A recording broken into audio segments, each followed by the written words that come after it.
Yo, salut tout le monde. Ah, ce soir, on va se régaler, les amis. On va se régaler ce soir, les amis.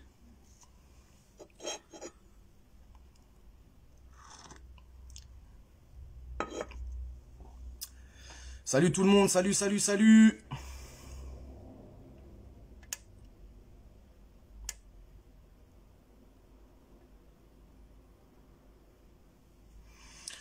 Salut, donc je vous explique. Pendant une bonne demi-heure, 40 minutes, on va parler avec Cynic. On va faire connaissance.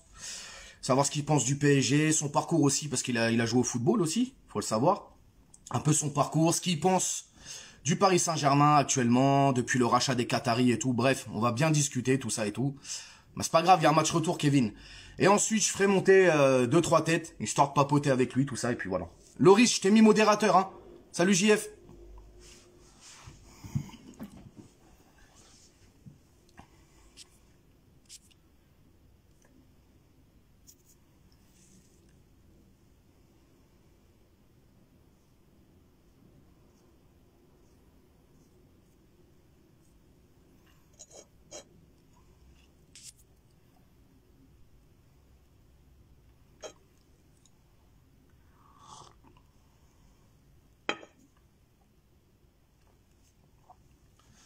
Salut tout le monde, salut, salut, salut.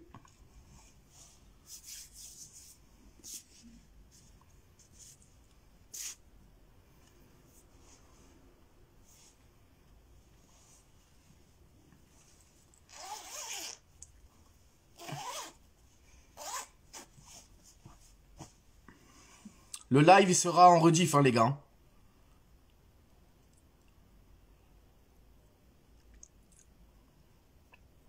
Avant qu'il arrive, bah Cynic, je le connais déjà, bah parce que je faisais du rap et c'est un artiste que j'écoutais.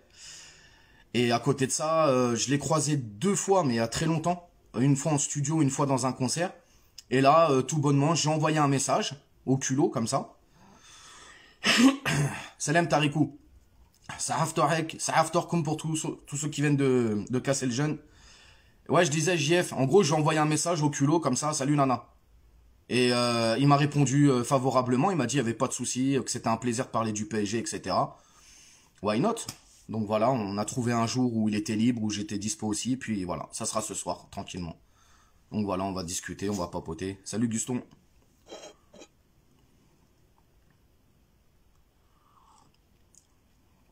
Ça va et vous? Salut tout le monde. Il est quelle heure? Salut Morgane. Salut Nana. Nana, je t'ai répondu, ça fait 3 fois. Ouais, ça va Morgane, hein, ça va, tranquille. Hein. Marvin. Touki. Ouais, c'est très sympa de sa part. Il nous accorder un peu de temps et tout. C'est bien.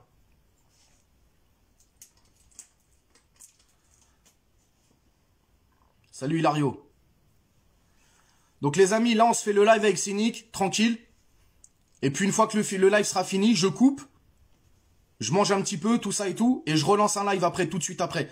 On sera avec Fouad, on sera avec... D'ailleurs les gars, par rapport à hier soir, dans toutes les familles, hein, il y a toujours des tensions, c'est normal. Donc il n'y a pas d'histoire, il n'y a rien du tout. D'ailleurs Fouad, il sera là tout à l'heure.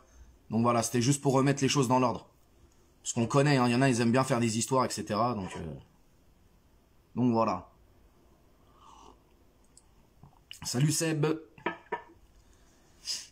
Bah écoute, ça va, on est bien. Hein.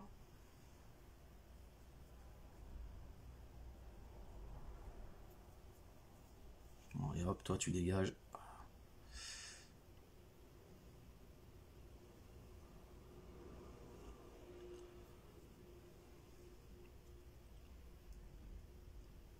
Loris! Ouvre les yeux frérot, je viens d'en dégager un là.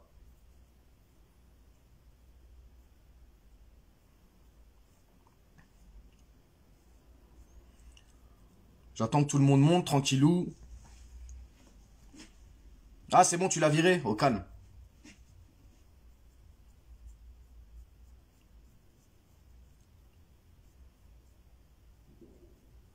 Ce soir, Loris est le modérateur. Le premier qui fait le con, il dégage.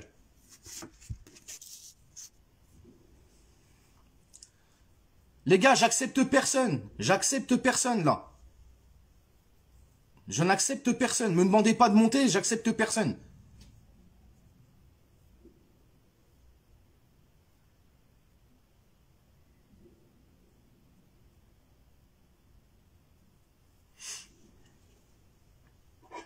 Salut Lodli.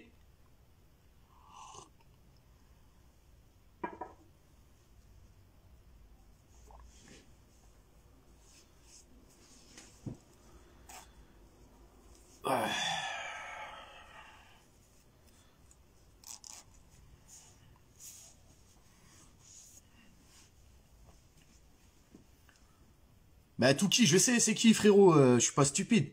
Je sais très bien que c'est Jonathan.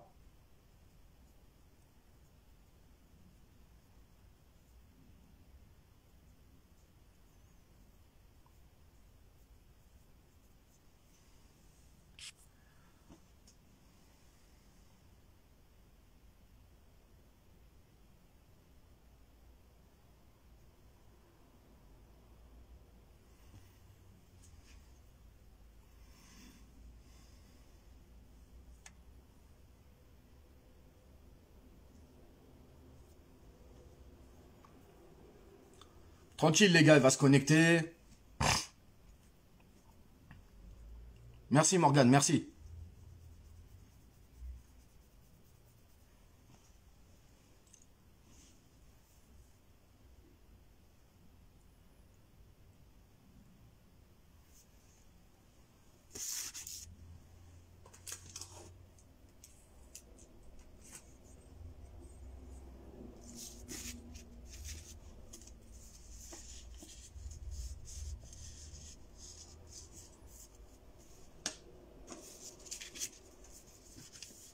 Salut William.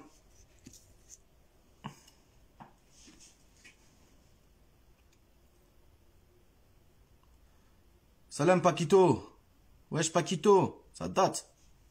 Bien quoi mon ref.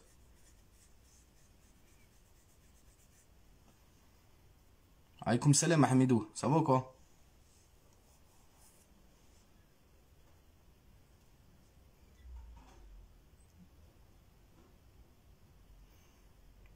Il va arriver les gars, tranquille.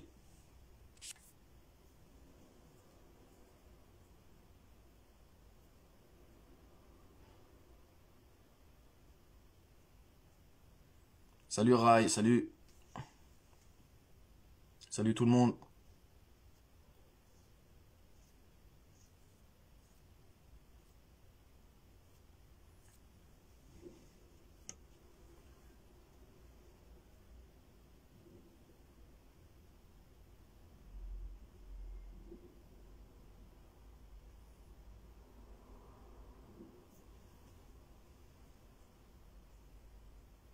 Merci, merci les gars, merci. Salut Amine. Ah, il est là le frérot.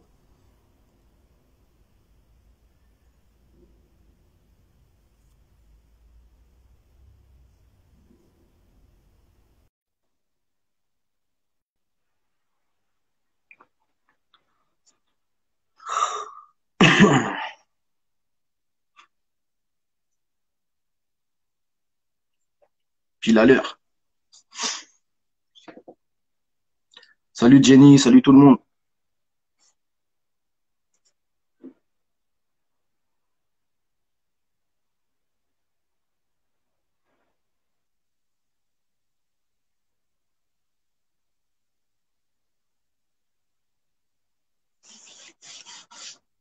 Ouais, c'est Nick, je t'ai envoyé. Faut que t'acceptes, frérot. Salut tout le monde. Salut, salut.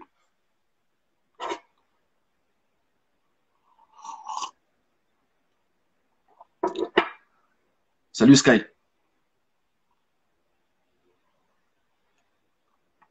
Attends.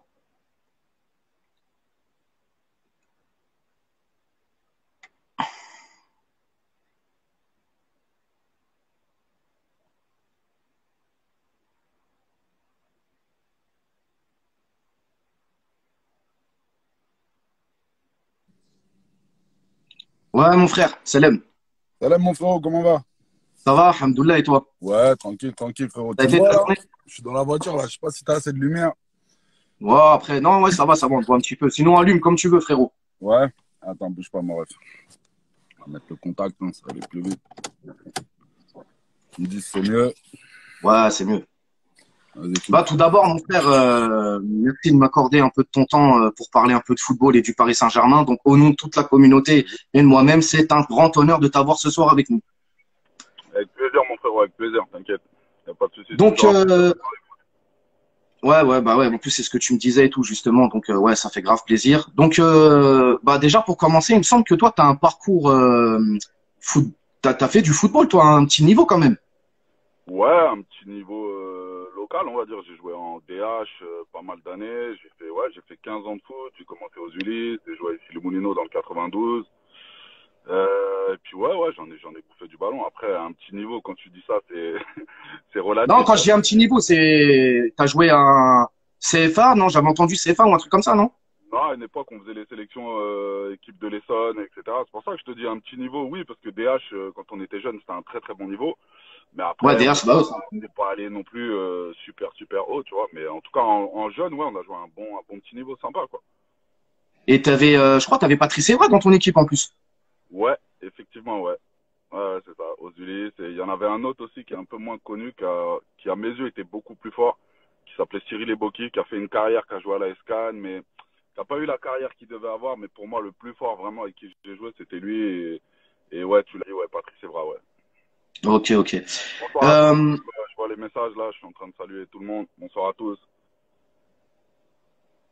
et justement, à quel âge ton amour pour le PSG, si je puis dire ton amour, hein, à quel âge le PSG t'a piqué en fait?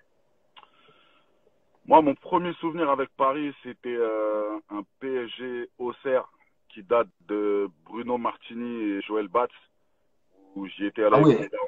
Donc ouais, non, ça date de ouf. Je pense que c'était fin des années 80.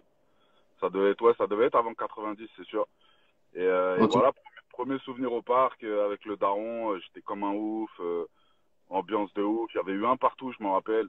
Et, euh, et j'étais surpris en fait de la grandeur du stade parce que la première fois que tu rentres dans un stade comme ça, surtout avec des yeux de gamin, ça te paraît immense. Enfin, tu dis voilà, je l'ai vu à la télé, là j'y suis. Donc enfin, dès le départ, j'ai kiffé quoi. Bah, ce que tu dis, c'est réel parce que on est un peu de la même génération. Moi j'ai 38, t'as 41, c'est ça? C'est ça, ouais. Ouais, je suis un petit peu Ouais, plus donc vieux. t'es un peu plus grand que moi. Donc ouais, moi je suis la première fois que je mets les pieds au parc, c'est en 90, tu vois. Mais à l'époque, je vais au stade, je connais personne moi de l'équipe. Je sais qui est le PSG parce que je suis Ouais, la Ligue 1 tout et tout, mais je connais pas les joueurs encore. Mais moi, je suis tombé amoureux du stade en fait. Et c'est beaucoup de gens de notre génération sont tombés amoureux de l'ambiance et du stade avant même de l'équipe, tu vois. ouais, c'est ça. Bah, c'est un peu ce que tu dis. Après, moi, je connaissais quand même quelques joueurs parce qu'à l'époque, il y avait notamment Amara Simba qui était, Oui, oui. qui était connu de ouf pour les bicyclettes et tout. Nous, on essayait de reproduire ça. Mais j'étais pas aussi piqué qu'aujourd'hui, en fait. Et après, comme tu l'as dit, c'est l'ambiance au stade. Et puis, tu sais, à l'époque, je sais pas si tu te souviens, les copes, en fait, dès qu'il y avait un but ou un penalty, ils pouvaient descendre, en fait. Ils montaient tout Ça en haut, ils descendait à étaient fond en la tête, c'est courant, tout. ça descendait en bas là, jusqu'au bas de la tribune. Et de voir ça à l'époque, surtout, je te dis, avec des yeux de gamin, j'étais comme un ouf, quoi. Je regardais autant les tribunes et l'ambiance que le match. Et puis après, ouais, après, c'est un truc, une fois que tu rentres dedans, après, c'est mort, hein, tu lâches plus. Ouais, c'est clair. Et donc, ouais, mineur, obligé d'aller avec le daron, etc. et tout. Et dès que t'en as, j'y allais tout seul. Tu t'accroches à un cup ou tu vas en indépendant ou Ah, moi, j'y allais en Indé, j'y allais en Indé. J'ai fait, je pense, ça, toutes les tribunes, tous les coins du Parc des Princes, même des coins que vous n'imaginez pas. même même le commissariat, enfin bref, vraiment tous les coins du Parc des Princes, je les ai fait. Et c'est ça que je kiffais justement, c'était que comme j'y allais en Indé, bah j'étais jamais placé au même endroit, mais j'aimais bien être dans les virages des virages, tu vois, dans le virage vraiment du parc, à côté des copes, et parce que tu ah, ressentais l'ambiance. en quart de virage. Ouais, c'est ça, ouais, vraiment dans le virage du parc. Parce que je kiffais en fait, je kiffais être proche en fait des copes parce que t'avais une ambiance de ouf quoi. Mais j'ai fait toutes les tribunes du parc, ouais, sans exception. Ouais, c'est un peu, ouais, moi aussi, je suis indépendant. J'ai fait, bon, après, on a fait les classiques, hein, Boulogne, Auteuil, Paris. Bon, un petit peu. Les quarts de virage, surtout, c'était bien, il y avait de l'ambiance. On n'était pas dans le virage, mais on ressentait quand même le truc. Exactement, c'est ça. Quand t'es collé à eux, t'as l'impression quasiment d'y être.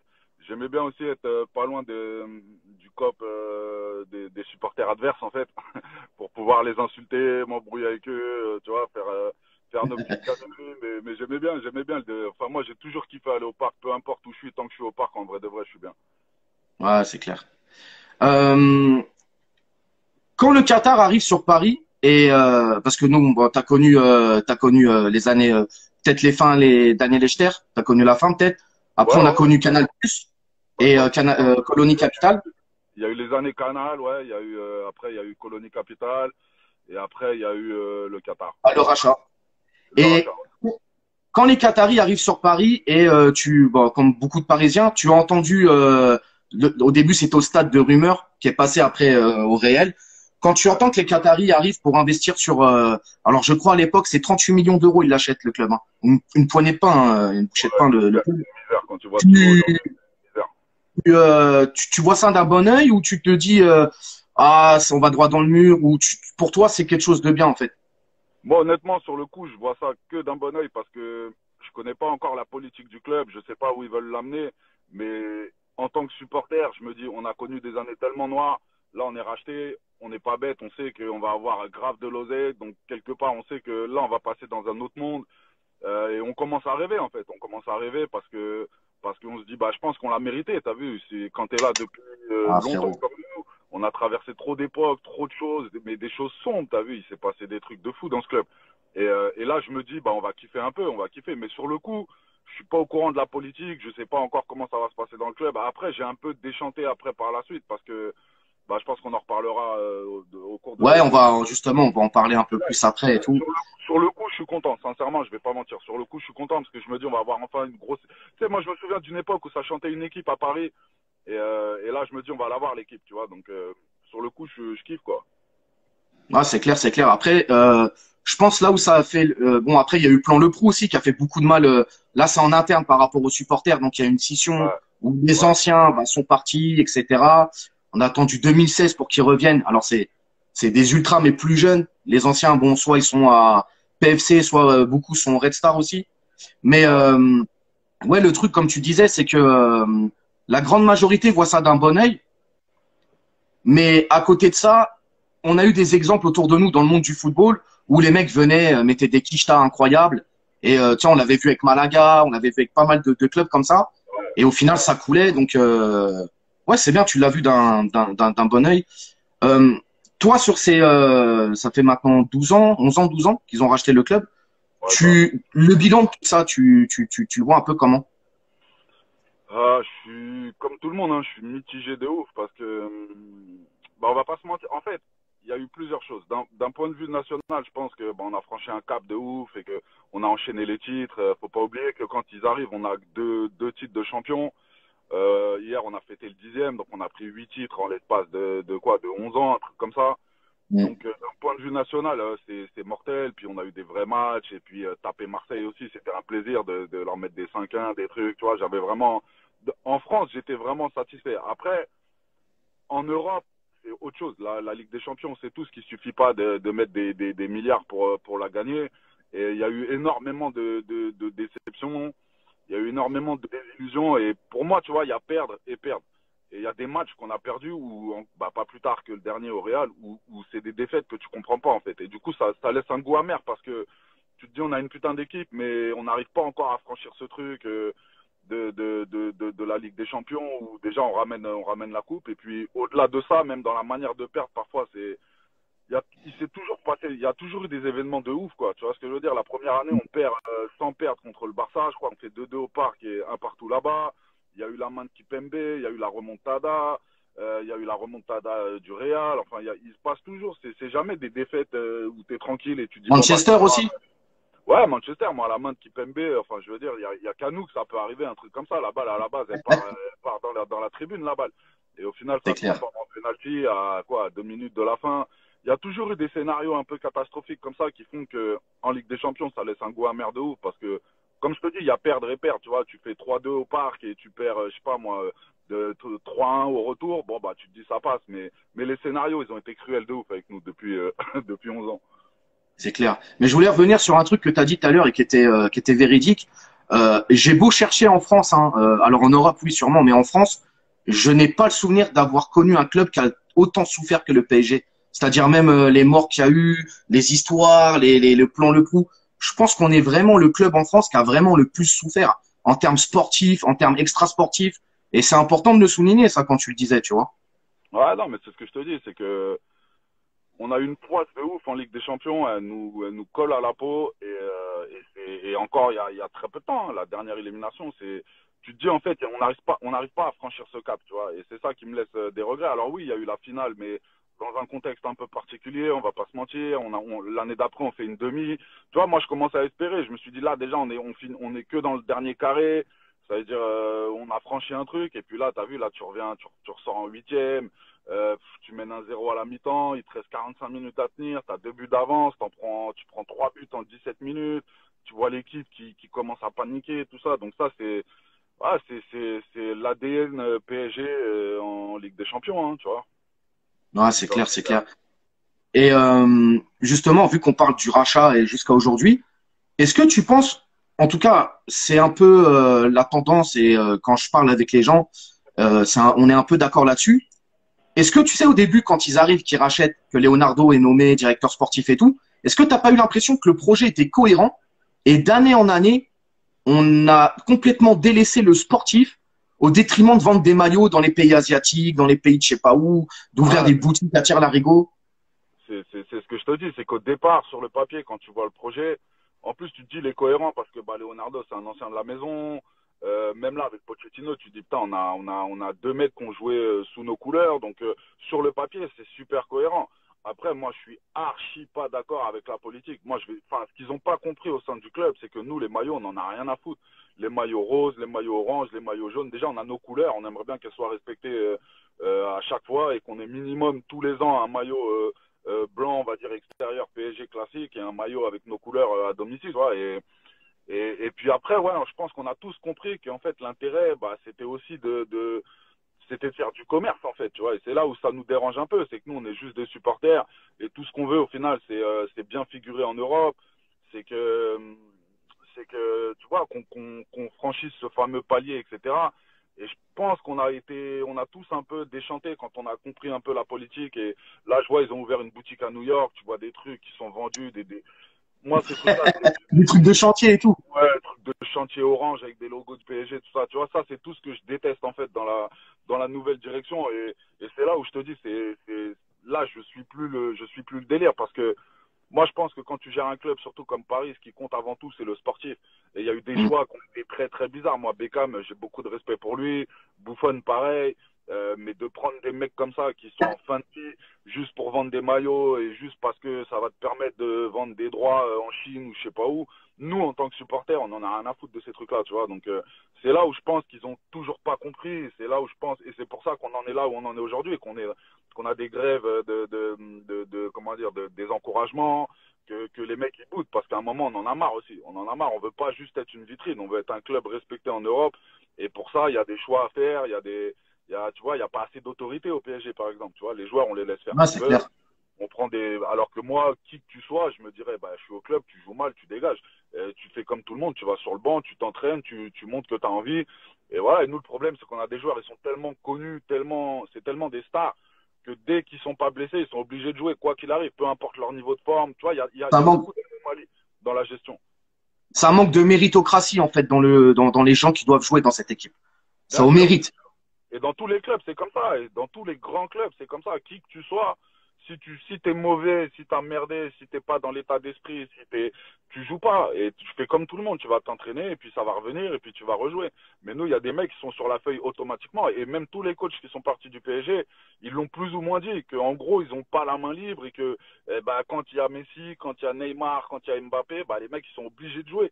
Tu vois, et quoi qu'il arrive. Et on sait tous que dans une saison, les niveaux de forme, ils sont différents.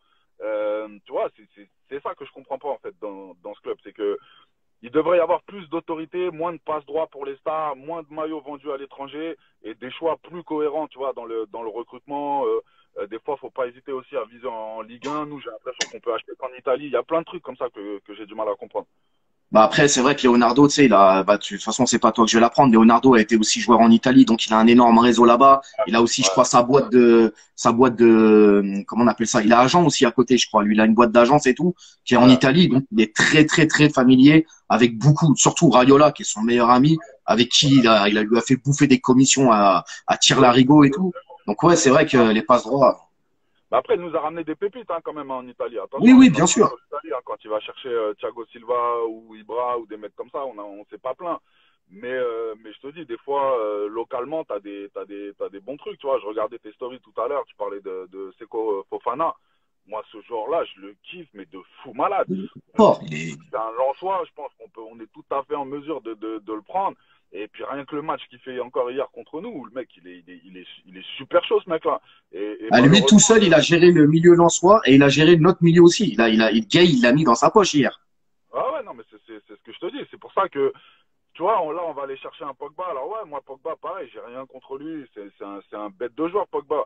Mais on est encore dans cette politique du nom, du blaze, enfin le nom N-O-M, du blaze avant le sportif, tu vois. Et je pense que Fofana, c'était plus accessible et c'est peut-être plus efficace qu'un Pogba, ou tu vois ce que je veux dire. Donc, le recrutement, c'est quelque chose que j'ai toujours du mal à comprendre à Paris, parce que j'ai l'impression qu'on privilégie les blazes avant de privilégier le sportif. Et c'est ça que nous, on n'arrive pas spécialement à comprendre. Après, tu sais, quand je te disais au tout début que quand le projet est cohérent, moi je le vois comme ça parce que quand Leonardo il arrive, déjà il y a le vestiaire à 70% français. T'as les Jérémy Ménez, ils te ramènent les Camero, t'as les Matuidi, t'as tout ça. Mais le projet est cohérent. Pourquoi? Parce qu'il te ramène des joueurs de ballon. Les mecs, ils ont Ouais. pas des grands noms, mais c'est des joueurs de ballon. Et on le voit, hein, sur les premières années, ça joue bien au ballon à Paris, tu vois. Ah ouais, de ouf, Et de j'ai ouf. l'impression, dès que tu as eu Neymar qui est arrivé, je vais pas le prendre en cible lui, hein, mais dès que tu as eu Ouais. ce transfert de Neymar, tout a été dénaturé, et même au sein du PSG, en fait. C'est devenu le foutoir, sportivement. T'en penses quoi, toi? Bah, Neymar, je suis mitigé parce que le mec, bah, ça reste Neymar et on sait tous que sur une action, il peut te débloquer un match, etc. Mais si tu fais le bilan, honnêtement, son bilan, il n'est pas positif à Paris. Il n'est pas positif parce nous, on l'avait pris pourquoi? Pour qu'il nous sorte des matchs comme il nous a fait contre nous le soir de la Exactement. remontada. Des matchs où tu es mené 3-1, tu mets deux coups francs, tu vois, des moments Ouais, ouais. décisifs dans les matchs décisifs. Et honnêtement, à part quelques bons matchs qu'il a fait en Ligue des Champions et plus en poule qu'en match à élimination directe, il nous a pas fait des gros matchs à Paris. Et puis, avec tout ce que ça implique, Neymar, on sait tous, c'est un joueur capricieux, c'est un joueur qui a une hygiène de vie bizarre. Tu le suis sur ses réseaux, tu vois que la veille d'un match, il joue au poker encore à 1 h du matin. Et tu as l'impression, en fait, d'un enfant gâté qui est dans une école à qui personne ne lui dit rien, il n'y a pas de maîtresse, il n'y a pas de professeur, il n'y a rien, il n'y a pas d'autorité. Et je pense que c'est un peu le début d'une autre ère, en fait, de la deuxième partie du projet Qatari, où là, on a commencé à se dire, ouais, en vrai, c'est chaud. C'est chaud parce que, ok, le mec, c'est un blaze et c'est quelqu'un d'immense et y a pas de, personne ne remettra jamais en doute son talent. Mais j'ai l'impression qu'il est arrivé à Paris les mains dans les poches et qu'il n'a pas spécialement pris la mesure de ce qu'on attendait de lui. Et puis c'est le, comment dire, c'est le summum du foot business. Tu vois, il arrive 222 millions, la Tour Eiffel a son nom, le truc. Moi, je pense que on manque un C'est peu n'importe d'humilité. On manque d'humilité dans ces trucs-là. Tu vois, on devrait, ok, c'est un grand joueur, l'accueillir, c'est normal, etc. Et lui faire une place dans l'effectif, bah, évidemment que ça, c'est tout à fait normal. Mais je pense que plus d'une fois, on aurait dû lui taper un peu sur les doigts et lui faire comprendre que c'est pas parce que tu es en France, mon ami, c'est pas parce que le club, c'est pas le Barça ou c'est pas le Real, c'est un club qui mérite aussi du respect. Et des fois, tu es à la limite de nous manquer de respect. C'est ça que j'ai jamais compris avec Neymar, c'est qu'il est aussi talentueux qu'agaçant au final, tu vois. Après Neymar, c'est vrai que quand tu dis son bilan catastrophique, faut le dire. Neymar, il est là depuis 5 ans. En tout, il a joué 2 ans et demi. C'est très Ouais, peu. bah, c'est ça. Quand tu regardes ses stats, j'ai vu ça il y a pas longtemps. Je crois la première année, il joue 51% des matchs. La deuxième, 53. En gros, à peu de choses près, il joue la moitié d'une saison sur une saison. Tu vois, donc forcément, déjà, tu payes un mec une fortune. Il joue la moitié. Après, attention, il y a eu des blessures. Il y a eu des Ouais, ouais, blessures. ouais. C'est pas de sa faute. On a bien vu que, mais quelque part, les blessures, c'est aussi une certaine fragilité. C'est-à-dire qu'on a acheté un joueur qui joue la moitié de la saison parce qu'il est souvent blessé. Quand il joue, le temps qu'il revienne, et ça c'est normal, c'est humain, il n'est pas encore au max. C'est-à-dire, en vrai de vrai, quand tu analyses le truc, tu te dis, le mec, il n'a pas été si rentable que ça. Il nous a fait franchir aucun palier en Ligue des Champions. On a toujours pas la Ligue des Champions. En championnat, il nous a fait des matchs éclatés aussi parfois, faut le dire. on n'a pas franchi de cap avec lui, il coûte une fortune. Alors oui, on vend des maillots, mais encore une fois, nous on s'en fout de ça, tu vois. Et c'est pour ça que Neymar, c'est dur de le juger, parce que c'est un bête de joueur, et sur une action, il peut te faire un truc de ouf. Et c'est moi, en tout cas, je prends quand même du plaisir à le regarder quand il est en forme, mais c'est pas le Neymar qu'on attendait. Et ça, franchement, faut être honnête et faut l'avouer. Nous, on s'attendait au Neymar de la version MSN. Et au final, quand il est arrivé à Paris, bah, j'ai l'impression que, je sais pas, le mec, il a peut-être pas pris le projet au sérieux, ou peut-être accueilli trop en grande pompe, ou tu vois, je sais pas, mais voilà. Pour moi, il a pas rempli le contrat, en tout cas. Justement, c'est bien parce qu'on va pouvoir bifurquer sur la saison actuelle maintenant. Comme tu l'as dit tout à l'heure, 10e titre hier, c'est historique pour le club, mais bon, c'est à égalité avec Saint-Étienne. C'est les Ouais. deux clubs français qui ont 10 titres. Marseille aurait pu, mais bon, ils ont triché, ça c'est autre chose, hein. C'est leur problème. Comment dire? La saison actuelle, justement, quand tu dis on s'attendait à un Neymar extraordinaire et on a eu peut-être un centième de son talent au PSG, parce qu'il faut le dire. Quand tu vois le mercato de malade que Paris te font là cet été avec Wijnaldum, Hakimi, Nuno Mendes le petit dernier, Donnarumma et le grand Messi que tout le monde attendait, etc. Ramos aussi. Ouais. Au début, tu le prends comment? Et jusqu'à aujourd'hui, qu'est-ce que t'en penses de tout ça?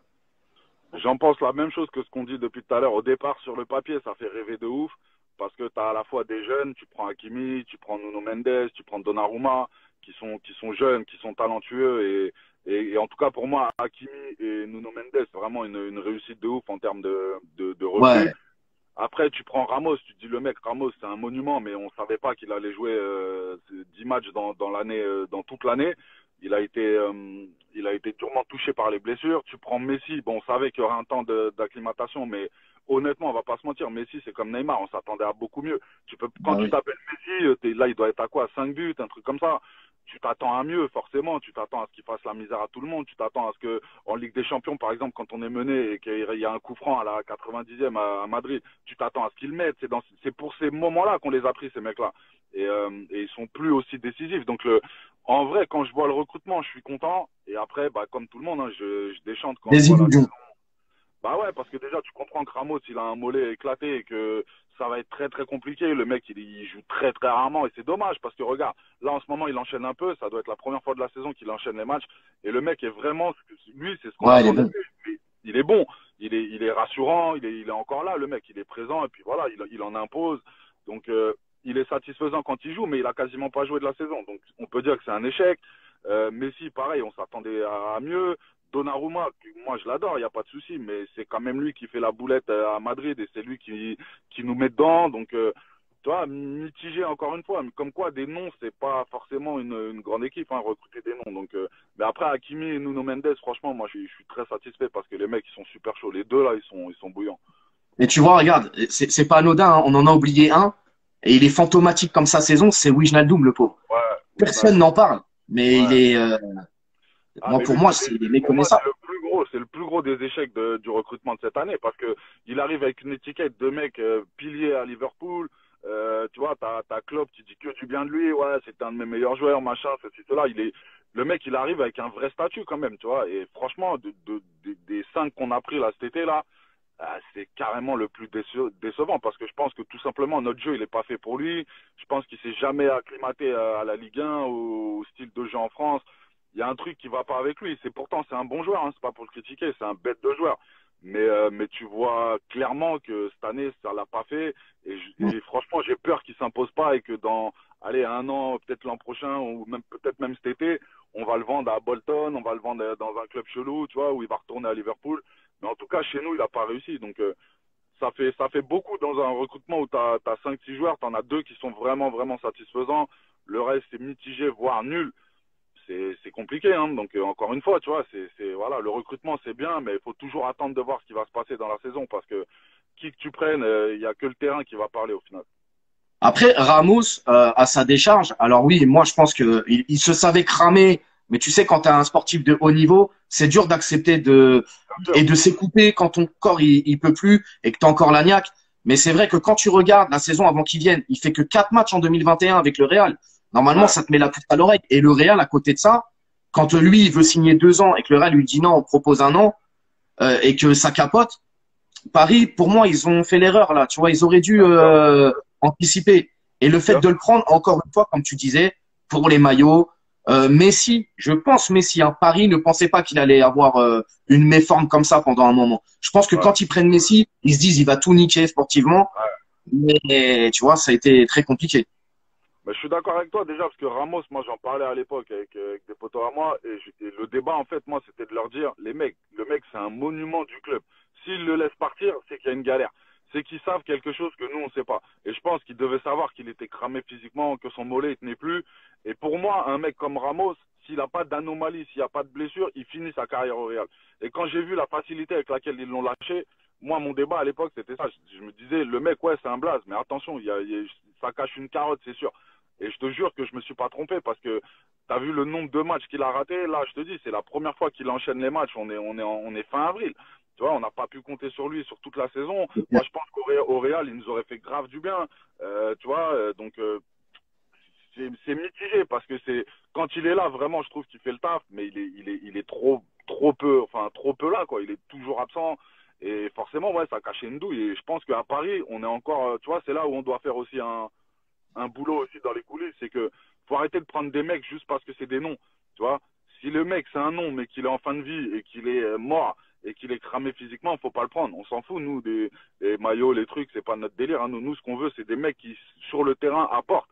Et Messi, on va pas se mentir, hein, c'est un monument du football, mais il est un peu en fin de vie. C'est pas le Messi des grandes années du Barça. On le voit, il court moins, il a moins le coup de rein, il dribble moins, il va moins vite. Et, tu vois, ouais, mitigé, parce que ça, c'est une erreur qu'on a fait plein de fois. Je te dis, Buffon, Beckham, tu vois, ça a commencé comme ça, en fait. On prend des mecs comme ça. Alors oui, c'est des monuments, mais c'est des monuments qui sont sous assistance respiratoire, et les mecs, en vrai de vrai, ils sont juste venus gratter un dernier contrat. Et même de passer pour la Banque mondiale du foot, t'as vu, à un moment, ça casse les couilles. Quand t'es supporter, t'en as marre de cette image-là. Après, tu vois, quand on parlait tout à l'heure de Wijnaldum, je me souviens en début de saison, quand il arrive, il fait une interview pour un journal hollandais et il dit clairement, quand je suis arrivé, les Sud-Américains m'ont mis de côté, ils m'ont fait la misère. Parce Ouais, que Paredes joue au même poste, le mec qui vient, c'est un concurrent direct, et on sait que le clan sud-américain est très puissant au sein du PSG. On en a eu des Sud-Américains, hein, Cynic, tu sais très ouais, bien, hein, à l'époque, ouais, les Valdo, mais tu vois, on en avait toujours un, deux, trois. Mais là, c'est vrai, là, depuis quelques temps, ils sont c'est un clan le truc, tu vois. Et j'ai l'impression que ça, il y a trop de. Et puis cette saison aussi, il y a eu énormément d'extra sportifs. C'est la ouais. première fois de ma vie que je supporte le PSG où je vois autant de trucs qui sont passés en dehors du sportif en fait. Et ça a vraiment cette année, elle a été. D'ailleurs, on va en parler. Hein, cette saison, toi, tu la trouves comment? Que ça soit extra sportif, sportif, malgré le 10e titre, hein, on va pas cracher dessus. On est content, mais Non, non, bien sûr, on le prend, mais globalement, si je devais te dire un mot, je te dirais qu'elle est grave décevante. C'est super décevant. Tu perds la Coupe de France. Déjà, nous, à la base, ça, c'est notre pain quotidien. Quand tu t'appelles le PSG, tous les ans, tu dois prendre la Coupe de France, tu dois prendre ta petite Coupe nationale et ton championnat. Ça, c'est le minimum. Quant à l'effectif que nous, on a, enfin, puis en plus, la Coupe de France, on a une histoire avec ça, tu vois. On l'a gagné je sais pas combien de fois. Ça faisait je sais pas combien de temps qu'on n'avait pas perdu un match de Coupe de France. Donc, cette année, tu la perds. Donc déjà, tu dis, bon, ça, c'est surprenant et puis ça fout un peu le cafard. En championnat, bah, sincèrement, ouais, on prend le 10e titre, mais moi, il y a très peu de matchs cette année où je peux te dire, j'ai kiffé. En termes de jeu, en termes d'émotion, en termes de... plein de fois, je me suis fait chier, mais grave, je te jure, grave. J'étais au parc, je m'ennuyais pour de vrai. Déçu. Et puis en Ligue des Champions, bah, tu fais encore un beat de ouf avec un match où tu te fais humilier. Donc sincèrement, le bilan pour moi cette année, il est pas ouf du tout. Il est vraiment pas ouf. Et encore heureux que c'est le 10e titre et qu'on va communiquer sur ça, parce que sincèrement, sinon il n'y a pas grand-chose à se mettre sous la dent. et on le voit depuis un mois et demi là, il y a une cassure qui s'est faite avec les ultras. Toi, Ouais, ton rapport avec les ultras, c'est quoi exactement? Je veux dire, t'as des proches qui sont dedans, ouais, ouais. ouais, moi je Et suis un... euh, Ouais, et ouais, tu et vas-y. tu le vois comment le fait qu'il y ait cette grève et leurs revendications, tout simplement. Moi, je vais être franc avec toi, je suis tout à fait d'accord avec eux. Je suis tout à fait d'accord avec eux parce qu'à un moment ou un autre, je pense que si tu veux faire bouger les choses dans ce club, faut aussi, c'est malheureux hein, d'en arriver là. Sincèrement, ça fait chier tout le monde, mais t'es obligé de passer par là. À un moment, la politique, faut qu'elle change. Il y a des mecs qui doivent sauter. Tout ce qu'on se disait au début, l'autorité, les recrues qui servent à rien, la vente de maillots. Je pense que la politique globale du club, elle doit changer. Et ils doivent, tout en haut là, faut que les mecs ils prennent conscience que ça y est, nous on en a marre. On en a marre. Notre patience, elle a des limites. Moi, je vais te donner mon cas perso et je suis pas le seul. Je suis parti à Madrid. Ça m'a coûté, je sais pas combien, 2 jours de ma vie où je suis loin de mes filles, etc. Le lendemain du match, je prenais l'avion à 20h, c'est-à-dire en gros j'avais toute la journée à passer en Espagne. Je devenais cinglé, rien qu'en me baladant dans la rue, je ne pouvais plus de ce sentiment de honte, de trucs, etc. Tu vois, donc c'est ça qu'ils comprennent pas, c'est que nous on est des vrais passionnés et qu'à un moment on en a marre de ce truc-là et que pour en venir aux ultras, s'il faut passer, tu sais, on a connu une époque, tu ratais 3 matchs à Paris, ta Ferrari est sautée. C'est ce que je dis aux petits jeunes, ils me croient pas. Ouais, c'est un truc de ouf. Faut pas l'oublier. Et aujourd'hui, moi, je trouve qu'ils sont grave cool comparé à, parce qu'un match comme le Real, non, à l'époque, là, tu reviens il y a 20 ans, c'est descente au camp des loges, 4 Lamborghini en moins, 3 Ferrari qui sautent, des émeutes, des bagarres, etc. Donc là, ils manifestent de la manière la plus pacifique, on va dire, c'est-à-dire juste en faisant la grève. Mais il faut que là-haut, les mecs, ils comprennent que la politique, on n'en peut plus. Ça fait 11 ans qu'ils sont là, 11 ans qu'ils échouent en Ligue des Champions. On est passé par toutes les émotions, on s'est mangé des humiliations de fous, on se fait vanner tous les jours à cause de certains matchs. À un moment, il faut que ça arrête. Et s'il faut que ça passe par là, bah ça passe par là. C'est tout. Mais tu vois, regarde, Cynic, en plus, comme tu disais, après, avant la remontada, quand on passe pas les matchs de Ligue des Champions, en même temps, on a quand même une équipe qui joue sur le terrain. On va dire, on passe pas parce que les mecs, en fait, en plus, tu te rappelles, à l'époque, on affronte le Barça, c'est le Barça de l'époque, c'est costaud. Ouais. En fait, on passe pas. Pourquoi? Parce qu'ils sont plus forts que nous, les mecs. Ça veut dire que Ouais. sportivement, il nous manquait un truc, mais ça jouait, on avait des guerriers. Ouais, Mais là, depuis la remontada, ça se chie dessus, les mecs, ils sont fébriles. J'ai même l'impression que, finalement, cette équipe du PSG gère mieux les matchs aller et se liquifie dans les matchs retour. Ouais, il y a beaucoup d'incompréhension. Non, mais c'est horrible. Ce qui s'est passé à Madrid, c'est pour en revenir à celui-là, parce que c'est le plus récent, c'est horrible. Moi, je te dis la vérité, j'étais là-bas, quand ils ont marqué, j'étais avec tous mes potos, je leur ai dit, les mecs, ça pue la merde. Ouais, non, t'inquiète. J'ai dit, regardez, ils touchent plus le ballon. Ils reculent. Ça panique. C'est-à-dire, même dans les tribunes, tu la sens, la panique. Et ça c'est vraiment l'énigme de ce club. C'est que, à un partout, tu es toujours qualifié. Si tu es un grand club, tu fais quelques changements, tu commences à reprendre le ballon, tu fais tourner un peu. T'as le temps, t'es encore qualifié. Il n'y a pas de panique à avoir, tu vois. Un grand club, il aurait géré ce un partout. Nous, on panique tout de suite, ça recule, ça touche plus le ballon. Et tu vois, c'est ça que, c'est ces matchs-là qui te laissent des regrets de ouf au final, parce que tu dis en vrai, on avait tout pour passer. Faut pas, avec tout le respect que j'ai pour le Real, parce que c'est un monument et que voilà, ça on pourra jamais dire le contraire. C'était pas un Real de ouf. Tu vois, il y a eu 4 mi-temps. Je te dis la vérité, on en a gagné 3 haut la main. Et en une mi-temps, on gâche tout en fait. Tu vois, et c'est ça qui est un du changement. C'est clair, c'est clair. Si ça doit être Leonardo, bah tant pis, ce sera Leonardo. Si ça doit être un autre, ce sera un autre. Mais à un moment, il faut que ça change dans le club, parce qu'on voit bien que la méthode, elle marche pas. Tu vois, et on voit bien qu'on ne franchit pas le cap. Et je te dis, s'il faut en passer par les grèves, les machins, et ben, il faut le faire. Il n'y a pas à se poser la question, en vrai. Mais comme tu le dis, hein, de toute façon, les gens, il faut qu'ils sachent. C'est vrai qu'à l'époque, on enchaînait 3 mauvaises prestations.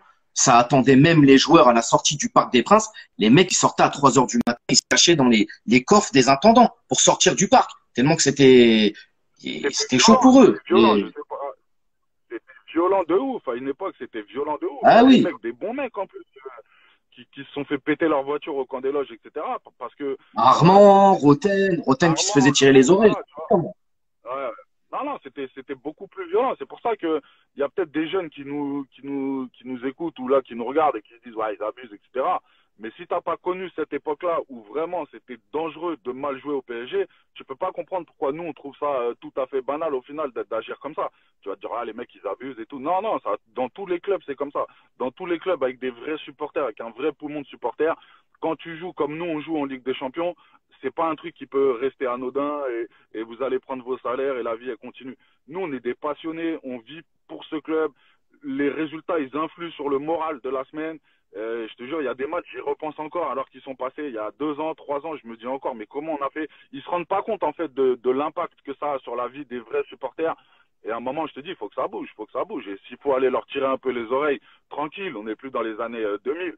Je te dis pas de tout casser ou machin, mais à un moment aussi, il faut aussi exprimer son mécontentement. C'est nous qui remplissons le parc, c'est nous qui chantons, c'est nous qui venons en déplacement, c'est nous on achète les maillots. Tu vois ce que je veux dire? Donc c'est plus possible ça. Le PSG, c'est nous, frérot. T'as dit quoi? J'ai dit le PSG, c'est nous, frérot. Ouais, bah ouais, mais c'est moi ce slogan, je suis d'accord, parce que c'est vrai, c'est vrai. Après, c'est toi, c'est moi, c'est beaucoup d'autres en fait. Je suis vraiment, on n'est pas, enfin, je suis pas seul, t'es pas tout seul. Mais voilà, il faut qu'ils comprennent que c'est aussi nous. C'est Nick, si tu veux bien, je vais faire monter deux intervenants qui sont réguliers, qui veulent te poser une question par rapport au football, si tu veux bien. Vas-y. Vas-y. Vas-y, frérot. Ça bug un petit peu, hein, mais vas-y, je vais essayer.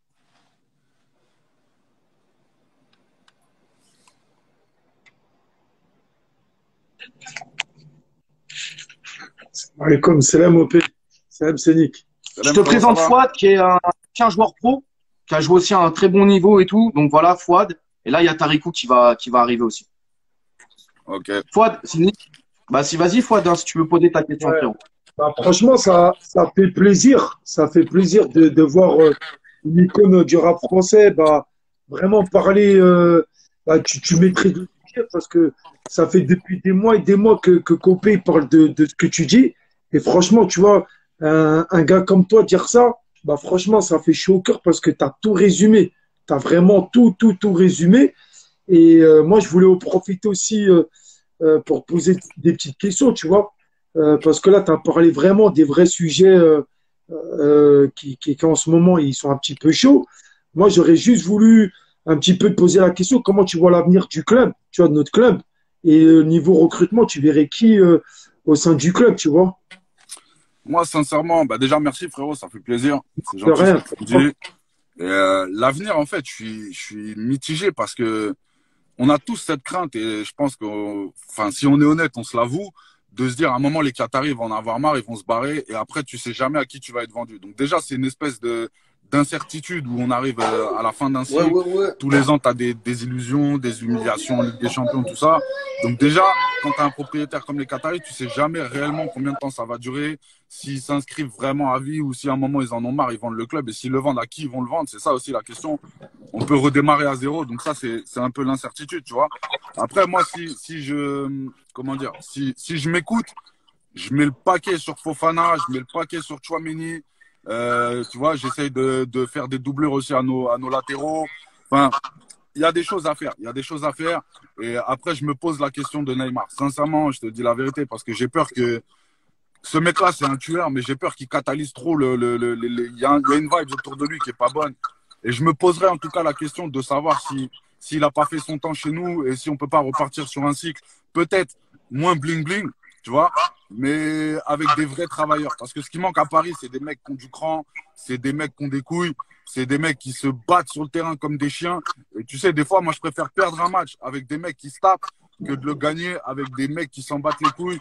Et tu sens qu'ils n'ont pas l'amour du club, tu sens qu'ils sont là juste pour prendre leur chèque. Donc vraiment, moi, si j'étais au sein du club, je me poserais la question de tout, tu vois, de reprendre toutes les fondations. Et je te dis, je mets le paquet sur Fofana et Tchouaméni parce que associé à Verratti, je suis sûr que ça te fait un milieu de fou malade. C'est des travailleurs, c'est des mecs techniques, c'est des mecs complémentaires. Et je suis sûr que là, les trois là, tu as un milieu Ligue des Champions de fou malade. Je me présente Demba qui est avec nous. Donc Demba, c'est un ancien comme nous. Son petit frère, il est ultra. Donc son petit frère, c'est un ultra. Vas-y Demba, pose ta question, mon frérot. Ouais. Déjà, franchement, c'est une fierté de parler avec toi, Cynic. C'est gentil, merci mon rêve. Tes albums, je suis parti les acheter, donc enfin bon. Franchement, c'est vrai. Une petite anecdote, l'album Le Toit du Monde, quand je vais l'acheter, il est même pas encore installé en rayon. Tu vois ce que je veux dire? Tu l'as pris dans les cartons ou quoi? Je finis le taf à midi. Je vais à Auchan à côté de chez moi. Et il n'est même pas encore mis en rayon. Tu vois ce que je veux dire? Ouais. Donc, franchement, c'est une fierté de parler avec toi et je suis vraiment content. Et merci au plus pour l'invitation. C'est gentil, rien, frérot. Donc, j'ai écouté tout à l'heure, franchement, vous avez un peu tout résumé, toi et OP. Le Qatar, quand ils sont arrivés au début, franchement, c'était cohérent. C'était cohérent. Et c'est vrai, ça fait mal à le dire, mais depuis que Neymar est arrivé, tu sens, comme tu as dit, comme Cynic t'a dit, tu sens un enfant gâté, on ne peut rien lui dire. En fait, Neymar, il faut dire la vérité, je pense qu'il est trop haut pour le club. C'est trop haut. Parce que tu t'imagines quand ils sont partis le chercher, on est parti demander au président de la République, je sais pas quoi, plein de trucs. Ouais. Quand il se blesse, tu as le président du Brésil. En fait, c'est même plus du sport. C'est trop haut. Mais tu sais, mon frérot, moi, ce que je pense de ça, je pense que, en fait, on est victime de notre passé de club qui était un club tout à fait moyen, avec qui a connu des années sombres, etc. Et en fait, on n'était pas habitué à avoir des joueurs comme ça. Et tellement on n'était pas habitué à les avoir, quand on les a, on sort on sort les couverts en or. Tu vois ce que je veux dire? On sort le grand jeu, on allume la Tour Eiffel, on fait des trucs de ouf. Et au final, je pense qu'un grand club, tu vois, par exemple, comme le Real, c'est des mecs qui sont habitués à avoir des grosses têtes. Et ils savent comment les gérer. Et là où on doit progresser, c'est qu'à Paris, nous, on ne sait pas encore gérer les vedettes. On leur donne tout, on les laisse tout faire. Et après, tu as vu, on se dit, bon, bah vas-y, on verra plus tard, machin, etc. Mais c'est pas comme ça que tu dois faire. Bah, c'est ça. Faut être plus ferme. Après Fouad, je l'ai dit la dernière fois, Fouad, que Paris recrute Neymar, je ne suis pas contre. Mais c'est la manière dont on le recrute, en fait. C'est la manière dont on le recrute. On lui autorise tout. Tu peux faire ci, tu peux faire ça, tout. Ouais, mais ça, c'est la faute à Nasser. Après, on peut dire ce qu'on veut. Merci. Moi, Nasser, je le kiffe. Il n'y a pas de souci. Franchement, respect pour tout ce qu'il a fait. Et il ne faudra jamais oublier aussi ce que ce mec-là, il a fait. Il ne faut pas être ingrat. Mais c'est pas parce que tu n'es pas ingrat que tu n'es pas lucide. Tu vois, et Nasser, il est trop gentil pour ces joueurs-là. Il faut un mec qui va le voir et qui lui tire les oreilles. Qui lui dit, man, tu es en train de faire que de la merde. Ton match, c'était de la merde. T'as pas bien joué, t'as pas fait ci. Arrête de te coucher à 3 h du matin, de jouer au poker. Arrête de faire ci, arrête de boire. Parce qu'on peut dire ce qu'on veut, mais l'hygiène de vie de Neymar, c'est réel aussi. C'est pas juste un truc, c'est que le mec, il a pas pris la mesure du club. Et c'est aussi un manque de respect pour nous. Quand tu as un joueur, moi, je le suis. Et je pense que vous le suivez aussi. Tu vois, des fois, la veille des matchs, le mec, il se couche à 1h30 du matin, 2h. Fortnite jusqu'à 4h du matin. Jusqu'à des heures de ouf, tu vois. Et c'est là où au club, et c'est, je pense, un des trucs qu'on doit changer au club, c'est qu'il faut mettre un mec qui est ferme et qu'on n'a rien à foutre de s'en prendre aux joueurs et qui est pas là. En fait, nous, on a des babysitters au club. Tu vois ce que je veux dire? C'est des mecs qui sont là, ils sont trop gentils. Je te donne la main, tu as besoin de quoi? Attends, vas-y, va au Brésil, tu reviens. Je te laisse 4 jours de vacances en plus que les autres. Et en plus, ça crée des tensions dans le groupe. Tu vois, c'est ça qui est relou. C'est que ça crée des tensions parce que les autres, ils se disent, moi, j'étais en vacances tranquille avec ma femme et mes enfants. Je me suis cassé les couilles à revenir pour être au camp des loges le 21 juin. Je te dis n'importe quoi.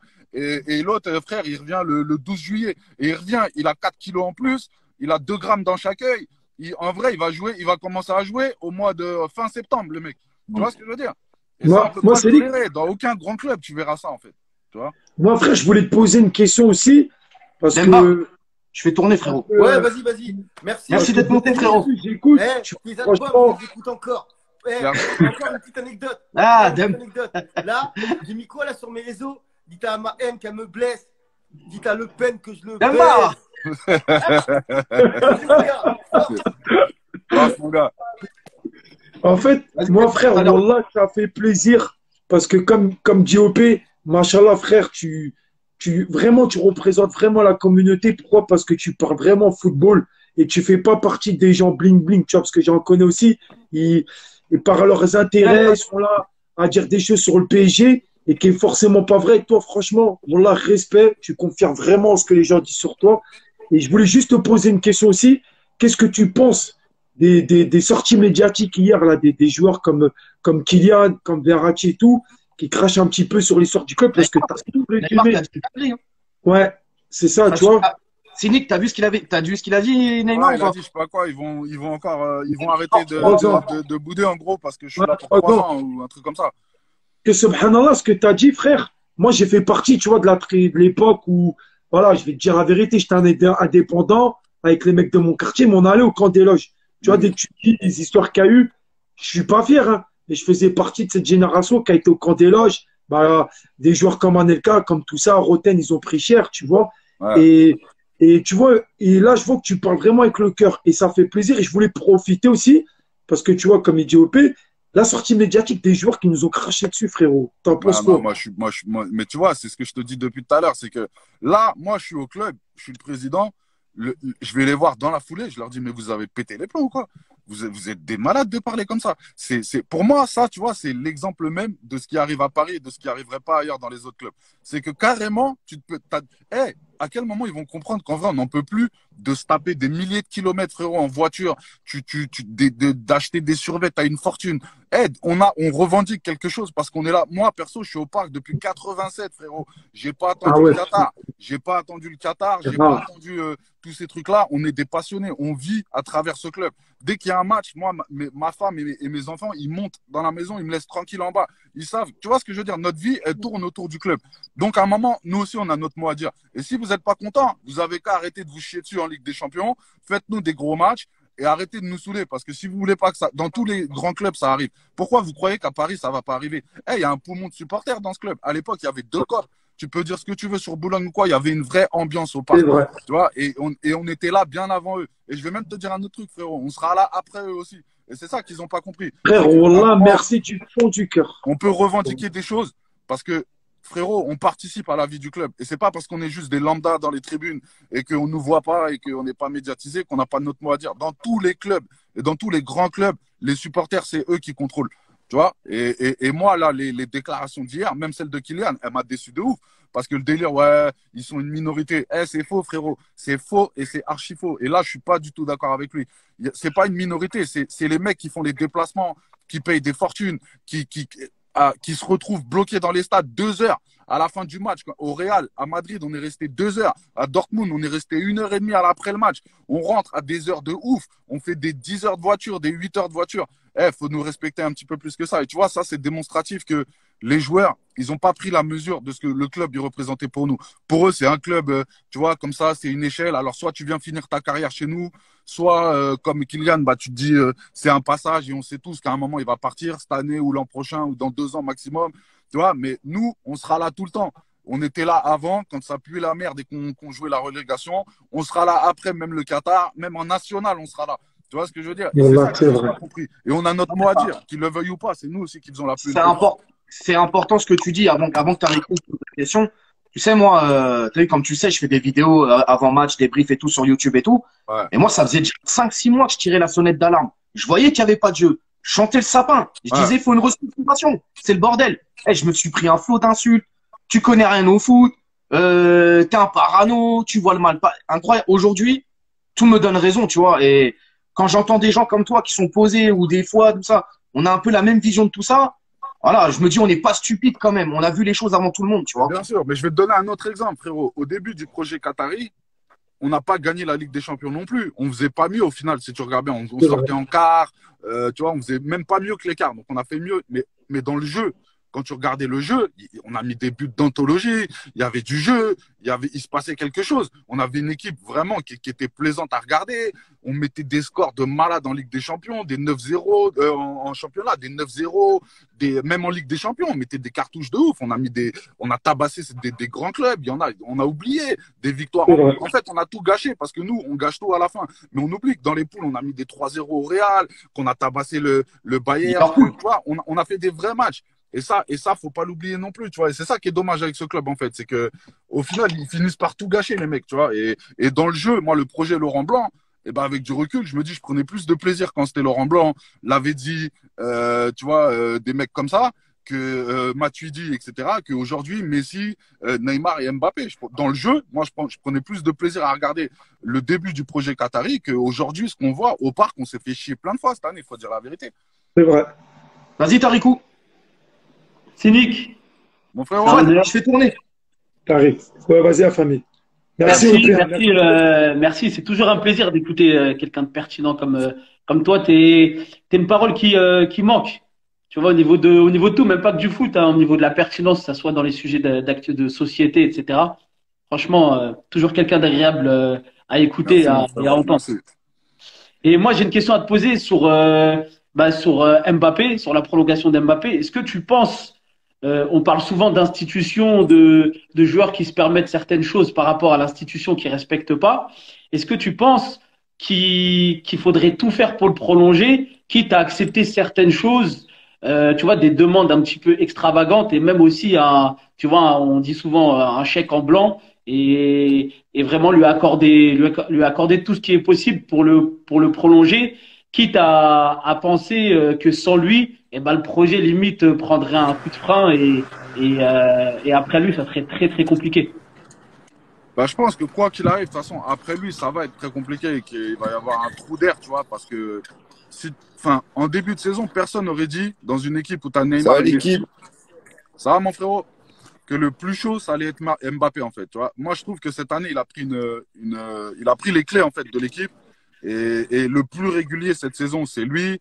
Celui qui a vraiment pas déçu cette Ça va ou saison, pas c'est les gars? lui. Celui qui est au top cette saison, c'est lui, tu vois. Donc, après, de là à tout accepter, c'est un peu, tu vois, faut faire attention quand même à ces trucs-là parce que moi, déjà, je comprends pas qu'on n'ait pas réussi à le prolonger et pas forcément le garder, mais au moins le prolonger pour avoir après les cartes en main, soit de le revendre, soit de. Je comprends pas qu'on en arrive dans cette situation à tous croiser les doigts, à ne pas savoir où on va et à pas savoir si notre meilleur joueur au final il va rester, etc. Donc déjà, c'est un vrai problème. Après, Mbappé, attention, c'est un cas à part. C'est un cas à part parce que c'est un petit qui est arrivé chez nous avec un statut de très très bon joueur. On savait que c'était une perle, mais là aujourd'hui, c'est plus du tout le même joueur. Aujourd'hui, c'est le futur du foot mondial. Tout le monde le veut. C'est plus du tout le même statut. Donc, se battre pour le garder, oui. Maintenant, baisser son froc et faire tout et n'importe quoi, etc. Non, non, parce qu'à un moment, je te dis, on peut pas tout accepter, tu vois. Donc, faut qu'il soit raisonnable. Je pense qu'il nous doit quand même la prolongation, ne serait-ce que par respect et par rapport à l'envergure qu'il a pris chez nous. Tu vois, ça, c'est ce que je me dis à titre perso.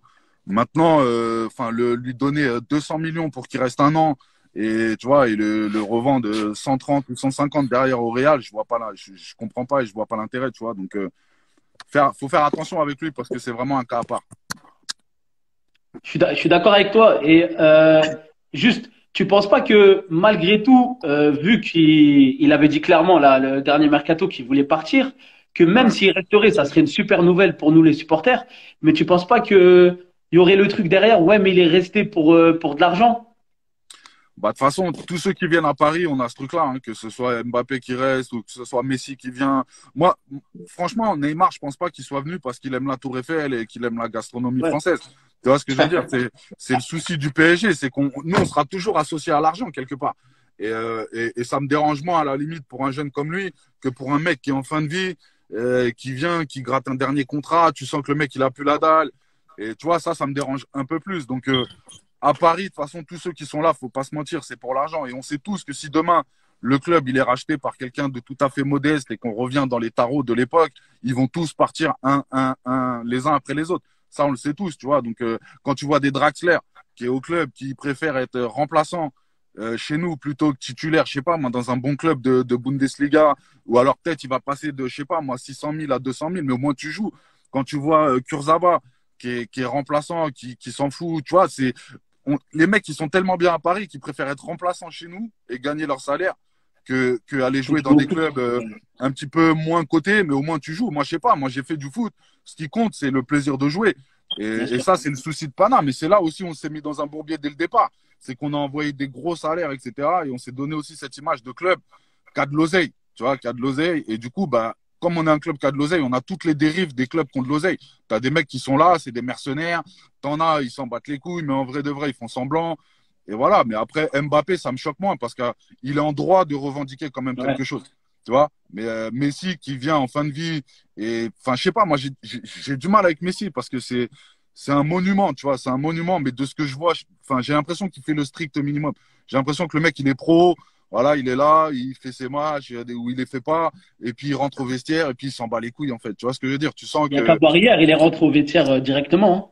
tu vois, c'est pour ça que je te dis, t'as vu, t'as des joueurs, tu sens qu'ils ont quand même l'amour du club et qu'ils aiment vraiment les supporters, et t'en as, tu sens qu'ils sont là parce ils sont venus gratter un dernier gros contrat, et qu'en vrai de vrai, ils en ont rien à foutre de l'histoire du club, de ses supporters, de son stade, de ses couleurs, de tout ce qui fait un club au final, tu vois. Et ça me dérange plus qu'un Mbappé qui est jeune et qui peut négocier avec la terre entière et qui va négocier avec nous. Alors, ça, c'est la loi du foot, on n'y peut rien.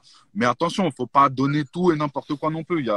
S'il demande 300 millions pour rester un an, je te dis la vérité, vous savez quoi, venez, on sacrifie 2 ans, on fait 2 années, même saison blanche, et on reconstruit une équipe avec des mecs un peu plus modestes. On essaye de repartir sur des bases un peu plus saines. De toute façon, à un moment, ce taf-là, faudra le faire quelque part. Messi, il est en fin de vie. Neymar, c'est plus du tout le Neymar de même quand il est arrivé chez nous. Mbappé, on sait qu'il lui reste, allez, grand maximum 1 an ou 2 ans. Et ça se peut, il va partir dans quelques semaines. Tu vois, donc quoi qu'il arrive, le projet, il va falloir le reconstruire à un moment, je pense. Je suis d'accord Yannick, je te avec présente, toi, Simi. Salut. je te Ouais, présente excuse-moi de Johanna, couper. Johanna qui est une youtubeuse PSG, mais elle couvre tous les matchs féminines. Donc Ok. ça, c'est, tu vois. Vas-y, Johanna, pose ta récou, je fais tourner, Ouais. frérot. Vas-y, merci. Merci les gars. Dé- Salut, frérot. Déjà, Cynique, je voudrais rebondir sur ce que tu as dit parce que tu parles des joueurs qui n'ont rien à faire, mais tu trouves ça normal que tu as des joueurs juste avant une trêve internationale, ils remontent même pas à Paris avec l'équipe et ils vont directement en Amérique du Sud. Quel est ton avis là-dessus? Et j'ai aussi une question pour toi par rapport au football féminin. Qu'est-ce que tu penses du PSG féminine? Qu'est-ce que tu penses aussi du communiqué, du CUP qui dit appel aux supporters pour le 30 avril pour les filles parce qu'elles font le taf et qu'ils ont décidé de faire la grève en même temps pour les hommes et que maintenant il y a des supporters qui s'identifient plus aux féminines actuellement parce qu'elles se donnent sur le terrain que les hommes.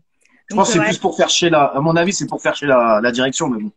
Après, Ouais, bah après, déjà, alors je vais essayer de répondre dans l'ordre. Enfin, moi, ça m'a toujours énervé les joueurs qui ont des passes droits. C'est-à-dire, soit le match il est terminé, je pars au Brésil tout de suite, soit je suis en vacances et j'ai une semaine de plus que les autres. On en parlait tout à l'heure, c'est des trucs qui m'ont toujours énervé et je pense que ça devrait même pas exister parce que déjà, ça crée des tensions dans le groupe. 2, c'est injuste. Et 3, je vois pas pourquoi, par exemple, les Sud-Américains, ils auraient le droit à plus de vacances que les autres, etc. Tout le monde a des familles, tout le monde a des gosses. Qu'on aime ou qu'on n'aime pas, c'est des mecs qui jouent 60 matchs dans l'année, donc ils ont tous le droit à leurs vacances. Et les passes droits, moi, j'ai jamais kiffé. Après, pour en revenir à la section féminine, bah déjà, ils ont pris une autre envergure. On est encore en dessous de Lyon. Je sais pas, d'ailleurs, ils ont fait quoi ce soir-là? ils ont perdu 3-2. Ils ont pris un but catastrophique, non? C'est pas. Ouais, une boulette de la gardienne, là, c'est. Ah, j'ai vu ça vite fait. Après, moi, je pense que j'arrive à comprendre les supporters qui s'identifient aux féminines parce que le foot féminin, en fait, c'est du foot pur, entre guillemets. C'est-à-dire qu'il n'y a pas de chichi, il n'y a pas de resta, ça joue, c'est correct envers les supporters. Tu sens que les meufs, elles sont contentes d'avoir le club derrière elles et que, d'ailleurs, si tu regardes bien, même dans le championnat, c'est peut-être l'équipe qui a le plus gros groupe de supporters derrière eux parce que c'est des vrais encouragements. Le club, quand ils se mettent avec une équipe, ça encourage, ça pousse. Ils le font aussi avec le hand. Tu vois, donc du coup, c'est un gros plus. Mais je pense que c'est le foot, j'ai presque envie de te dire, et c'est pas du tout pour les dénigrer, mais c'est l'esprit du foot amateur. C'est des meufs qui n'ont pas été pourris par le star system, qui sont encore honnêtes dans leur manière de jouer, qui se défoncent à tous les matchs. Et je peux comprendre que des fois, tu prennes plus de plaisir à regarder les féminines jouer, parce qu'au moins, elles trichent pas, qu'à regarder certains mecs chez les mecs qui se foutent de la gueule du monde, tu vois. Donc, la démarche du club, je la comprends et je te dis, moi, j'encourage ça parce que même avec le hand, je sais que c'est un appui de ouf, quoi, de les avoir. C'est vraiment un appui de ouf et ça a apporté quelque chose au sport en général parisien, tu vois, au sport en général sur Paris. Donc, moi, je valide tout à fait ça, en fait. Merci. Je te présente Stuart. Stuart, qui est un expat qui habite à Londres, qui est un supporter parisien. Ça fait 5 ans qu'il habite là-bas et il essaye de développer, lui, tout un truc où tout ce qui est Paris, tu vois, la mentalité, le côté supporteriste parisien. À Londres, il a une marque de vêtements, il a des podcasts, il a aussi une chaîne YouTube, Parisian Londoner. Donc voilà, je te le présente. Vas-y, enchanté. Bah moi, du coup, je rebondis sur ce que tu viens de dire. Moi, j'essaye en fait à travers mon média de donner de la voix aux vrais supporters parisiens à l'international parce qu'avec le développement du club et l'image internationale du club, on a tendance à être de plus en plus une marque de vêtements maintenant, plus qu'une marque en règle générale, plutôt qu'un club de football. Moi, je voulais avoir ton avis sur le fait que moi, quand je suis arrivé ici à Londres, j'ai vu beaucoup de mecs qui font de la drill, qui font de la grime, etc. Tu vois, Central C, Stormzy, Skepta, etc. qui portent des survêtements ou des maillots du PSG, Jordan, etc. dans des clips et tout ça. Et je voulais avoir ton avis sur le fait est-ce que tu penses que ça contribue à la bonne image du club à l'international, le fait que par exemple soit porté à l'international à Londres ou aux États-Unis, etc. Ou est-ce que tu penses que ça dessert la cause des vrais fans du Paris Saint-Germain. Un exemple concret, moi je croise des mecs dans la rue avec des survêtements du PSG ici à Londres. Je vais les revoir, je leur dis ouais, vous êtes fan du PSG. Ils me disent non, non, juste on trouve ça stylé, le survêt de Jordan, etc., etc. Je vois beaucoup de trucs Paris Saint-Germain ici, par exemple, mais les gars connaissent pas vraiment le club. Est-ce que tu penses que même à travers la musique, le fait que le PSG soit porté dans des clips, etc., ça contribue à nous faire connaître et c'est bon pour nous, ou tu penses que c'est mauvais? Moi, je pense que c'est mauvais. Je vais te parler de mon cas personnel. À une époque, dans la musique, alors attention, je vais pas dire que j'étais le seul, mais je me sentais très, très seul quand je portais, par exemple, dans des reportages en 2005, le maillot du PSG. Merci. Quand j'ai fait un DVD sur un album, je sais plus c'était lequel, mais c'était l'année où on a failli descendre, c'était en 2007, où en gros, la meuf, elle me dit, ouais, t'es supporter de Paris. Je lui dis, ouais, bah écoute, cette année, c'est dur, mais et en fait, à titre personnel, je trouve que aujourd'hui, si tu regardes les mecs, ils sont tous fans du PSG. Tu vois, mais par contre, quand tu parles avec eux, ils connaissent pas le nom des joueurs, ils viennent pas au parc, leur parlent même pas de faire un déplacement parce que c'est pas possible. Donc en fait, je pense que cet ultra merchandising, ça a créé une génération de mecs qui est plus fan d'un bout de tissu que d'une équipe. Tu vois, et moi, ça me dérange parce que j'ai l'impression que c'est un peu de l'imposture en fait. Toi, nous, on est là, on revendique quelque chose depuis longtemps, et j'ai l'impression qu'aujourd'hui, c'est un peu une mode de porter un truc. Tu vois, tu parlais de certains rappeurs anglais, et puis même des joueurs de NBA. Enfin, j'ai vu tout un tas de personnes porter des trucs du PSG, mais je suis pas sûr que ces mecs-là, ils connaissent ne serait-ce que le nom du gardien, par exemple. Tu vois. Et du coup, bah, je te dis, on crée des générations de faux supporters, de mecs qui sont plus fiers de porter un survêt Jordan au final que le logo du PSG. On ne sait pas si c'est le logo du Jordan ou si c'est le logo, la marque PSG qui les intéresse. Mais cette ultra merchandising, c'est jamais bon parce que ça crée comme on dit, hein, des générations de footix, des mecs qui connaissent rien. Et puis, vas-y, c'est la mode. Peut-être que dans 2 ans, ce sera un autre club en France qui sera racheté et les mecs, ils porteront le truc. Et moi, je suis pas fan de ça. Et encore une fois, à titre personnel, plein de fois dans le rap français. Et encore une fois, je dis pas que je suis le seul parce que je veux pas porter sur mes épaules le fait d'être un vrai supporter. Il y en a sûrement qui l'étaient, mais je peux te jurer une chose, c'est qu'aujourd'hui, il y a énormément de mythos. Il y a énormément de mecs qui se revendiquent Paris, ceci, cela et tout. Je les ai jamais vus au parc. Ils sont jamais venus et ils viendront jamais. Moi, je me bats pour ça, mais bon, après, t'as vu, on est seul contre tous, frérot. Tu peux rien faire. Ils sont trop, les footix. Ils sont trop. Ouais, mais c'est ça, tu sais, le problème de notre club, c'est ça, c'est que quand tu ramènes des messieurs, moi, tu sais, je vais te donner un autre exemple, j'en parlais tout à l'heure avec je sais plus qui, et quand je vais au parc maintenant, derrière moi, tu as des mecs qui parlent anglais, je vois des groupes de Chinois, je vois des Espagnols, alors tu vois, je suis pas contre ça, mais on connaît l'identité du parc, on sait que, voilà, c'est des trucs, ça serait jamais arrivé il y a quelques années, c'est-à-dire que, soit maintenant, tu as des mecs qui sont fans d'un bout de survêt, soit tu as des mecs qui sont fans d'un joueur. Est-ce que tu penses pas que c'est le mais ils sont pas fans du club, tu vois ce que je veux dire? Ils sont pas l'histoire du club, ils la connaissent pas. Qu'on gagne ou qu'on perde, ils en ont rien à foutre. Ils ont pas la ferveur en eux en fait. Tu vois ce que je veux dire? Ils sont juste, ils se sont fait attraper comme ça par du merchandising ou par un joueur. Et au final, bah tu vois un tas de personnes arriver qui servent à rien au final parce que c'est pas des vrais supporters quoi. Et puis mon frérot, faut le dire, hein, on faut pas avoir peur de dire, le PSG aujourd'hui c'est bankable.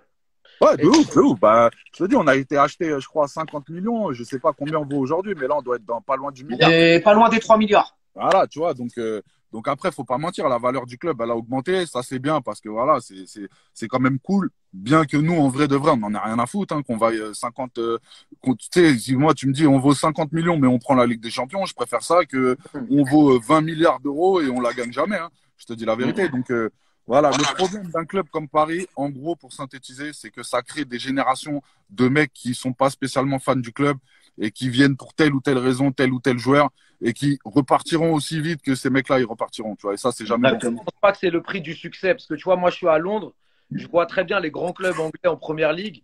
Tu me parlais des étrangers qui sont au stade, etc. Quand on parle de United ou de Chelsea ou même tu vois, de Tottenham, etc., où il y a beaucoup de Coréens maintenant qui a Son qui joue là-bas, etc.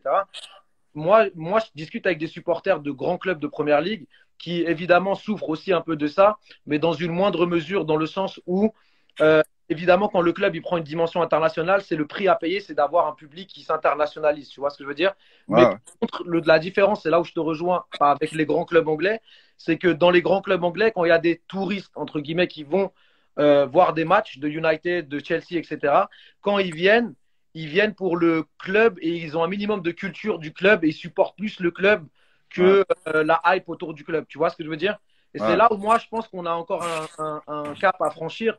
C'est que c'est très limité, nous, les gens qui viennent voir les matchs, les étrangers qui viennent voir nos matchs. Et qu'il y a moyen, si l'institution grandit, d'accepter les étrangers dans notre stade à partir du moment où ils font une démarche sincère d'amour pour le club. Tu vois ce que je veux dire? Non, non, mais je suis tout à fait d'accord avec toi. De ce point de vue-là, on est OK. Et puis moi, c'est des trucs, ça me vénère parce que tu sens que c'est des mecs qui connaissent rien. Tu sais, je sais pas comment dire, un vrai supporter, ça se reconnaît tout de suite, ça se sent, il y a un truc, et tu vois, et il suffit pas d'avoir le maillot, l'écharpe, la casquette, etc. Parce que justement, ces mecs-là, c'est peut-être souvent les pires, en fait. Ouais, c'est clair. C'est peut-être souvent les pires. Moi, les vrais supporters que je connais, ils ont juste un maillot en dessous. Tu vois, ils sont pas. Ils sont full PSG, la casquette, tout. Ouais, quand tu veux te surexposer comme ça, PSG, en général, c'est qu'il y a un truc. Ouais, c'est ça sent le sapin un petit peu. Ah ouais, de ouf. Je te présente. Cynic, je te présente Marvin. Marvin, c'est un jeune Salut, Cynic. Salut, Instagrammeur, on va dire ça. En fait, il gère des lives sur Instagram, mais lui, il gère sur la Ligue 1. Donc, il a souvent il travaille avec Denis Balbir. Je sais pas si tu vois qui c'est, le commentateur. Bien sûr, je vois c'est qui. Il travaille avec Denis Balbir. Il a souvent des anciens pros qui montent dans ses lives et tout. Donc voilà, je te présente Marvin. Merci, Marvin, pose ta question si tu veux, frérot. Salut, Stuart, salut, OP. Enchanté, du coup, Cynic. Moi, j'avais une question pour toi. Qu'est-ce que tu penses de la gestion cette année entre Donnarumma et Navas? Parce que je trouve que Navas, quand même, on l'a un peu laissé de côté, quoi. Je sais pas ce que tu en penses, toi, là-dessus. Mais moi, je suis déçu de ce qu'ils lui font. Je te dis la vérité, moi, Navas, je l'aime trop. Je l'aime trop, ce mec-là. Il a jamais triché. Il nous a fait des saisons extraordinaires. Il nous a sauvé le cul en Ligue des Champions plus d'une fois. Et même si tu penses à l'avenir, et ça, c'est tout à fait normal, parce que faut pas juste voir le truc, on a ramené un autre gardien, c'est un truc de salaud. Navas, il va vieillir, faut penser à l'avenir. Et c'est vrai que le choix de Donnarumma, pour moi, il est bon. Mais à Paris, c'est toujours ça le problème, c'est qu'on sait pas gérer ces trucs-là. Et c'est un peu comme la fin de Cavani, alors qu'on aime ou pas Cavani. Je trouve qu'on a du mal avec les mecs, on a du mal, en fait, à quitter les mecs qui ont été corrects avec nous. Et ça, c'est un des gros défauts du club, c'est que tu as des joueurs comme ça qui sont irréprochables, qui n'ont jamais parlé dans la presse, qui n'ont jamais fait d'histoire, qui nous ont sorti des… Franchement, Navas, faut pas oublier ce qu'il valait il y a pas plus tard que 2 ans. Le mec, il nous a fait des matchs en Ligue des Champions où il nous sauve, mais même en championnat, il était pour moi le meilleur gardien du monde à ce moment-là. Ouais. Il nous a fait vraiment des matchs de folie. Et je te dis, nous, on a du mal à quitter les mecs qui ont été corrects avec nous. Et ça, c'est un truc sur lequel j'ai beaucoup de mal. Et je pense que la fin avec lui, elle va être triste parce que le mec, il voit qu'il est passé numéro 2, même si on lui a pas vraiment dit. Ouais. On lui a fait comprendre. Moi, je pense qu'au Real, par exemple, tu vois, il aurait dû jouer, ne serait-ce parce que c'est un ancien de la maison et que c'est toujours une source de motivation supplémentaire de se dire, je vais jouer contre mes anciens coéquipiers. Je pense qu'il nous aurait fait un gros match. Et je pense que la manière dont on va le quitter, moi, à titre personnel, elle va me rendre triste parce que c'est un mec qui mérite beaucoup plus que ça. Et c'est pas le premier, malheureusement, à Paris qui va partir comme ça. Comme Thiago Silva aussi, c'est pareil. Puis quand il joue, il est quand même bon, Navas. Quand il joue, il y a des mecs qui ont été corrects avec nous. Et tu vois, on se plaint des joueurs qui foutent la merde. Et quand on a des mecs qui sont corrects, qui font le taf, qui parlent pas, qui sont honnêtes, qui trichent pas avec le club, on les quitte comme des merdes ou on leur fait comprendre qu'ils ont plus leur place. Et là aussi, je pense que on doit progresser si on veut franchir un palier et devenir un jour un immense club. C'est qu'on doit aussi apprendre à gérer le départ de certains de nos joueurs. Ouais. Et surtout, tu peux quitter un joueur, mais tu peux le quitter avec respect, en lui témoignant du respect. Et je pense que Navas, il en mérite beaucoup plus que ça parce que humainement, c'est une bombe. Et sur le terrain, c'est un mec qui a jamais triché. Et franchement, j'ai pas souvenir de beaucoup de matchs où il a fait de la merde. Sincèrement, il a été très, très souvent très, très bon. Tu vois, quand tu parles de respect, Cynic, Cavani, il n'avait pas été mis sur l'anniversaire du club. Tu vois? Ouais, exactement. J'avais vu pour les 50 ans, il avait enlevé du visuel qu'ils avaient créé. C'était ouf. C'est quand même le meilleur buteur de l'histoire du PSG, tu vois. Ouais, c'est ça qui est incroyable. C'est ça qui est incroyable. Ça, je pense qu'on est tous d'accord pour dire que le Qatari, tu sais, je suis très ami avec le fils de David Ginola, Andrea Ginola. Ouais. Et il me disait, au tout début, quand ils ont été rachetés, il y a beaucoup d'anciens qui ont été proposés leur service, dont David Ginola. Ouais. Et c'est légitime. Ouais. Leonardo a tout fait pour faire capoter. Bernard Lama, en fait, il voulait ce rôle à lui tout seul.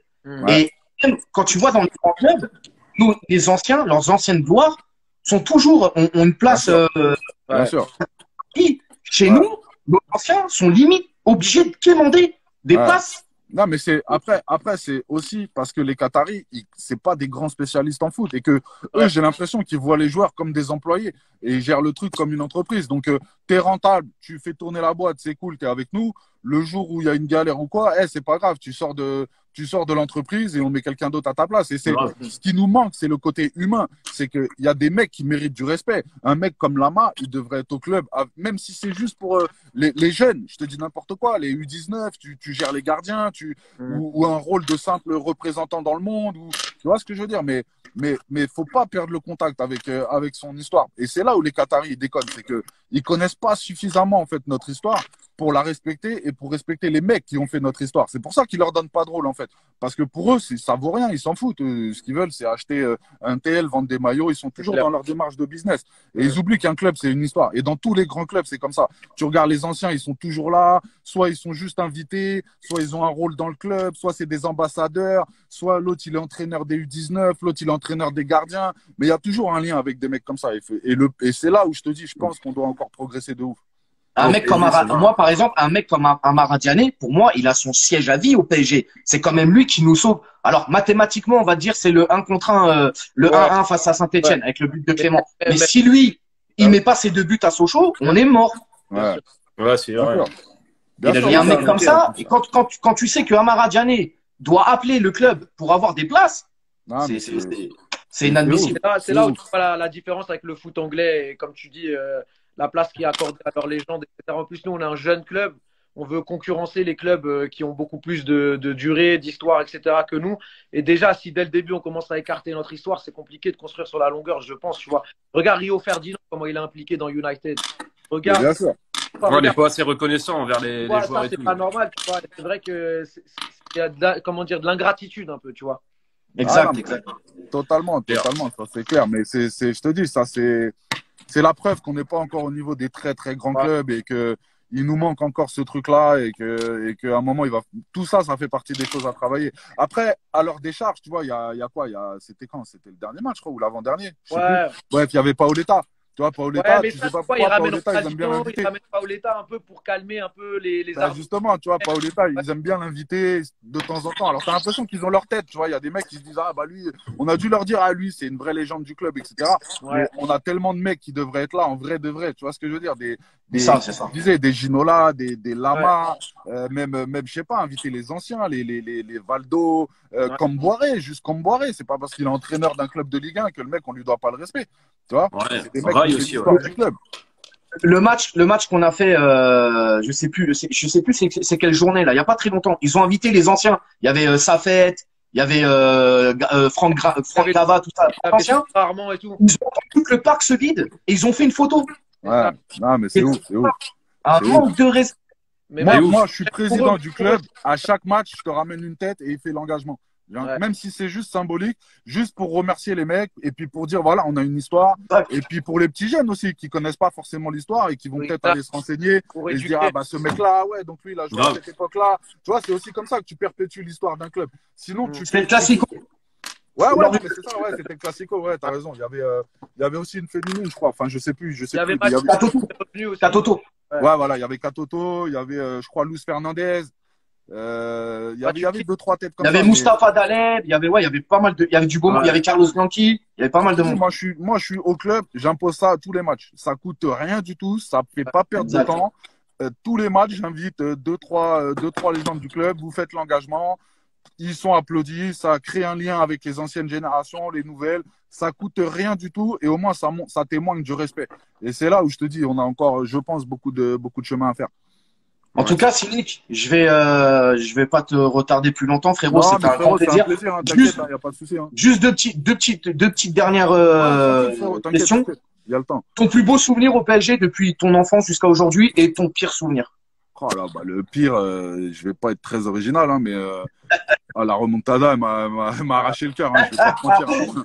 Oh la pute. Celle-là nous a fait mal. Au-delà du score, sincèrement, je pense que c'est le plus gros vol arbitral de toute l'histoire du foot après le Chelsea-Barcelone. Tu vois, et tu remarqueras qu'ils sont toujours dans la mayonnaise, les Barcelonais. Et tu sais, Cynic, Je dis, hein, je dis toujours, hein, dans 10 ans, il y a un mec qui fera un livre. Il va sortir les casseroles qu'il y avait lors de ce match. Non, non, mais c'est incroyable. Sincèrement, c'est incroyable. Je te dis la vérité. Si tu es objectif, tu analyses le match, il y a au moins 10 erreurs d'arbitrage flagrantes. Et c'est immense. Il y a des mains oubliées, des cartons rouges oubliés, des pénaltys non sifflés, des pénaltys sifflés qui n'auraient pas dû être sifflés. C'est la première fois de notre vie que tu te rappelles de cet arbitre de merde qui était dans la surface de réparation, là, qui servait à rien. C'est la première fois que le mec il intervient. C'est comme par hasard, ça nous arrive à nous. Derrière la ligne, là. L'arbitre de la surface, l'arbitre de surface de réparation, il n'existe même plus. Tu vois, ils l'ont enlevé. L'arbitre il dit non, lui il vient, ouais, non, finalement. Non, il s'est passé trop de trucs ce jour-là. Et puis ce match-là, c'est une plaie de ouf, tu vois. Ouais, c'est le pire, je crois. C'est le pire. À vivre, c'était. Moi, je te dis, j'étais avec mon cousin à la maison. Le match, il s'est terminé. On s'est même pas dit au revoir. Il est parti. C'est quoi le silence, le néant. Le lendemain, j'étais sur le périph' sur Paris, j'y pensais encore. Je me disais non, j'ai pas vécu ça, c'est pas possible. Non, mais il y avait un sentiment de honte, hein, même quand tu sortais dehors et tout ça, tu regardais les gens entre supporters, il y avait un sentiment de honte énorme. Non, mais c'est là. Mais Madrid, ça fait mal Madrid aussi, les gars, je trouve. Non, mais moi, Madrid, ça m'a piqué de ouf. Oh là là là là là là là. Mais bon. Mais tu sais, à Madrid, j'ai revu un peu les symptômes de la remontada. Hein. Tu as vu quand ça commence à reculer, tu sens que l'équipe, elle commence à flipper. Tu tenais le ballon de ouf, d'un seul coup, tu n'arrives plus à enchaîner 3 passes.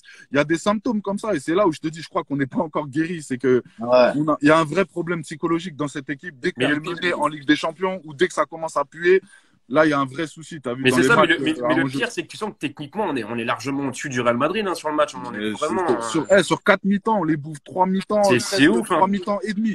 On gâche tout en 17 minutes. Tu prends 2 buts en 11 secondes. C'est grave. Où t'as vu ça? Non, mais où t'as vu ça? Et même un mec comme Marquinhos, qui est, avant ce match-là, le mec, il est irréprochable de ouf. On peut rien lui dire. C'est un mec qui nous a fait des gros matchs en Ligue des Champions. Quand on fait le final, je sais plus quoi, le final. Le mec, il est là, il est au top, il marque. Et de le voir comme ça, paniquer, remettre la balle dans l'axe. En poussant, t'apprends à pas dégager. On l'a jamais vu, c'est vrai. Hein. En poussant, donc. À un moment, ce match, il a été incroyablement dur. Et après, les gros matchs, bah, évidemment, il y a eu le PSG Real, parce que celui-là, il est mythique.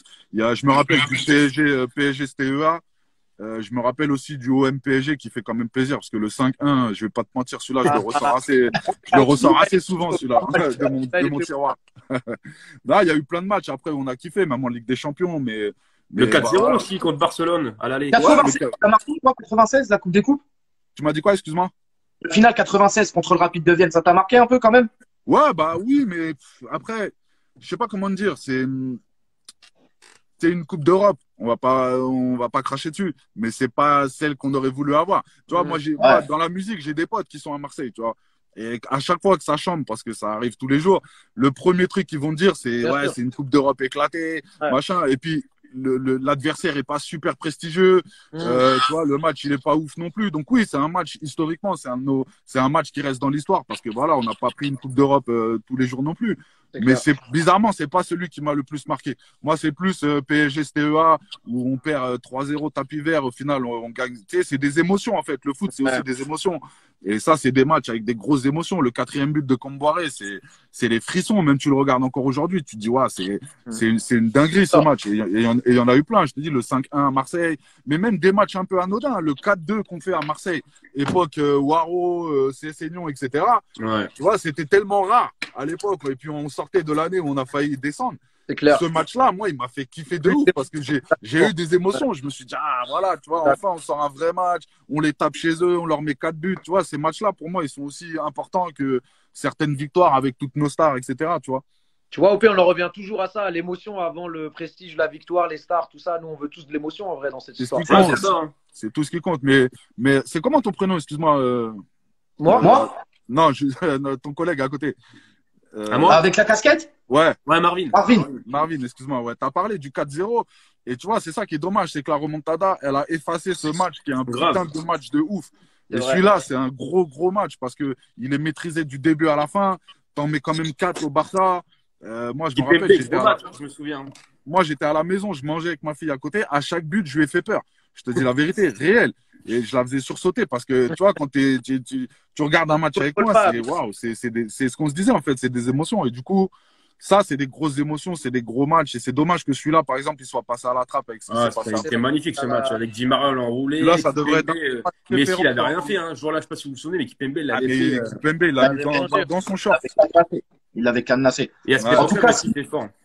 Merci beaucoup d'avoir pris ton temps pour répondre à nos questions et d'avoir partagé ce moment avec moi. C'est énorme. Je sais que tu voulais pas qu'on en parle, mais quand même, les amis, Cynic, il a sorti un nouvel album qui s'appelle Nixie. Allez le péter en stream, allez le péter à la Fnac, bref, allez acheter. Et il est lourd le truc. J'ai que ça à dire. Voilà. C'est gentil, merci mon ref. Frérot. C'est gentil. En tout cas, c'était un plaisir, frérot. Franchement, c'est toujours kiffant, t'as vu. Ça me change un peu de la promo habituelle, tu vois, c'est le foot, c'est la première passion et je peux te dire que ce sera là bien après la musique. Ah oui, frérot. De toute façon, Cynic, on reste en contact et prends soin de toi. Je te souhaite une bonne soirée. Merci. Et prends soin de toi et puis on s'attrape. Merci à vous les gars, c'était top. Merci beaucoup, frérot. Ciao, ciao. Salut les frérots. Salut à tous. Merci OP pour le live. Salut les gars. De rien. Ciao, salut. Merci le chat. Au revoir le chat. Ciao. Ciao les potos.